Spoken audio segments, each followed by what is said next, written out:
हिंदी साहित्य में का राजनीति ने कितना नुकसान किया?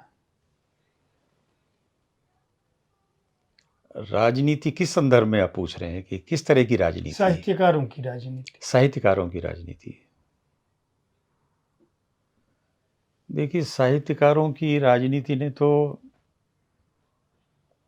यदि व्यक्तिगत राजनीति की आप बात कर रहे हैं तब तो नुकसान हुआ है, लेकिन ये पॉलिटिकल जिसे कहते हैं हम, विचारधारा, उसकी बात कर रहे हैं तो उससे तो नुकसान नहीं हुआ, उससे तो फायदा हुआ। और मैं तो ये मानता हूँ कि यदि एक लेखक के पास राजनीतिक विचारधारा नहीं है या अपने समाज को समझने की एक दृष्टि नहीं है, जो कि पूरी राजनीति के माध्यम से ही आती है, वो नहीं है, तो जाहिर है कि उसका साहित्य कैसा होगा इसकी कल्पना कर सकते हैं।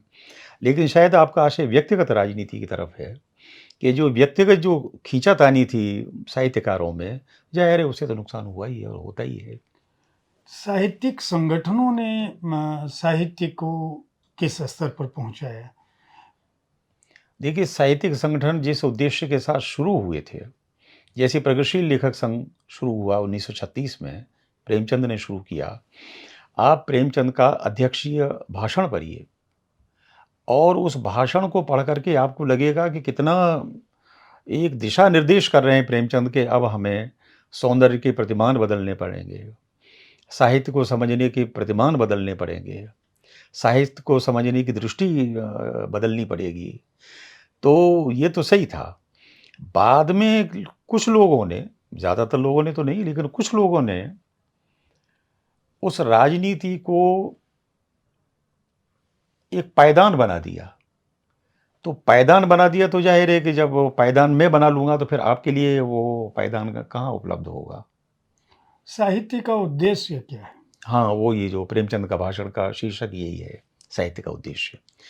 साहित्य का उद्देश्य तो सबसे बड़ा उद्देश्य ये है कि मनुष्य को मानवीय बनाना और समाज को मानवीय बनाना और साहित्य को सामाजिक बनाना। इस पर आज के समय का साहित्य कितना खरा उतरता है? चूँकि आप आलोचक रहे हैं और लगातार पिछले 3 दशक से अधिक समय से आप पुस्तकों पर नज़र डाल रहे हैं। शोध के समय में भी आपने एक तरफ रेणु का संसार है और एक तरफ आज की दुनिया है। आज अगर मान लीजिए हम कहें कि प्रेमचंद होते या रेणु जी होते, किस तरह का साहित्य सृजित कर रहे होते?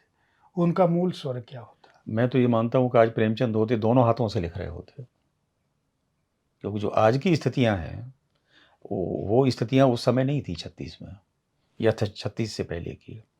आज समाज की स्थितियाँ ज़्यादा खतरनाक हैं, अच्छी नहीं है स्थितियाँ। तो प्रेमचंद होते तो प्रेमचंद में तो एक आग थी, एक तड़प थी प्रेमचंद में कि अपने समाज को कैसे ज़्यादा से ज़्यादा चित्रित करें। और प्रेमचंद में एक दृष्टि थी, जो राजनीति की आप बात कर रहे थे, राजनीतिक समझ थी उनकी।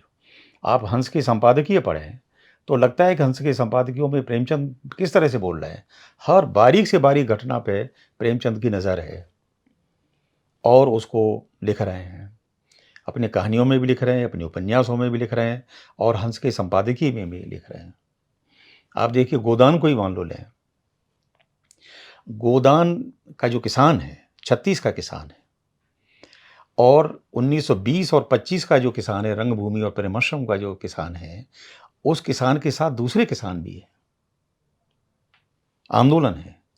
लेकिन 36 में हुर्री अकेला है, क्यों? वो भयंकर मंदी का दौर है, दोनों विश्व युद्धों का दौर के बीच का दौर है। तो प्रेमचंद में ये समझ थी कि अपने समय को कैसे चित्रित किया जाए। और आज के लेखकों से भी मैं तो बार बार अपनी आलोचना में भी कहता हूँ कि यदि आपके पास राजनीतिक दृष्टि नहीं है, यदि अपने समय को समझने की एक समझ आपके अंदर नहीं है कि आप अपने समय को किस तरह से, जो हमारी जो स्थितियाँ हैं, यदि आप ऐसे के ऐसे ही लिखने लगेंगे तो फिर साहित्य क्या हुआ? वो तो अखबार की कतरन हुई।